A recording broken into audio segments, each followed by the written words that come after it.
64 లక్షల మందికి ఎన్టీఆర్ భరోసా పింఛన్లు ఇచ్చాం.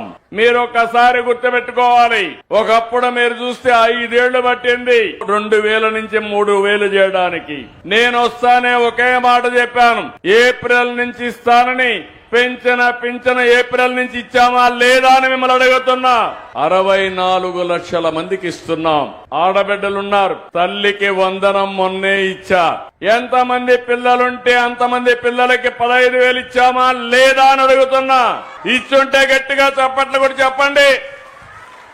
మీరు కూడా గుర్తుపెట్టుకోవాలి, ఏదో రాజకీయాల్లో మంచి ప్రభుత్వాన్ని అన్ని పనులు చేసినప్పుడు మాకు ప్రచారం చేసే బాధ్యత ప్రజలే తీసుకోవాల్సిన అవసరం ఉంది. ఈరోజు అన్నదాత సుఖీభవ పథకం వచ్చిందా లేదా అని ఆడబిడ్డలు అడుగుతున్నా. 47 లక్షల మందికి వేశాం. దీపం నేనే ఇచ్చా. వంట గ్యాస్ సిలిండర్లు మా తల్లిని చూసేవాణ్ణి. వంటింటికి పోతే, వంట రూములోకి పోతే బయట వస్తే కళ్లలో నీళ్లు వచ్చేటివి. రోజంతా వంటగదిలో గడిపేవాళ్లు.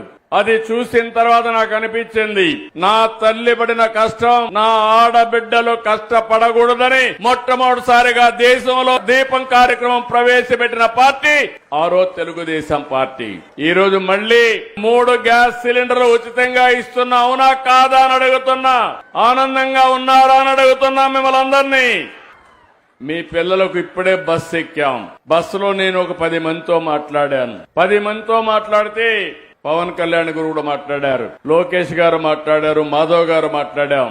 అందరూ ఒకటే ఆనందంగా ఉన్నారు. ఈ రోజు మాకు 1500 నుంచి 2000 రూపాయలు నెలకు భారం తగ్గుతా ఉంది, ఖర్చు తగ్గుతా ఉందని ఆడబిడ్డలు ఆనందపడే పరిస్థితికి వచ్చారు. అది ఈ రోజు స్త్రీ శక్తి పథకం వల్ల లాభం అని చెప్పి కూడా నేను మీకు తెలియజేస్తున్నా. ఈ రోజు మేము ఇచ్చిన సంక్షేమ కార్యక్రమాలే కాకుండా ఎన్నికల మేనిఫెస్టోలో చెప్పాం, 20 లక్షల ఉద్యోగాలు ఇస్తామని చెప్పాం. మెగా డిఎస్సీ పెట్టాం.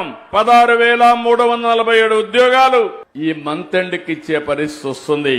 నేను ఒకటి హామీ ఇస్తున్నా, 5 సంవత్సరాల్లో 20 లక్షల ఉద్యోగాలు కల్పించడానికి ఈ ప్రభుత్వం సిద్ధంగా ఉన్నాం. తప్పకుండా చేస్తామని మరొకసారి మీ అందరికీ హామీ ఇస్తున్నాం.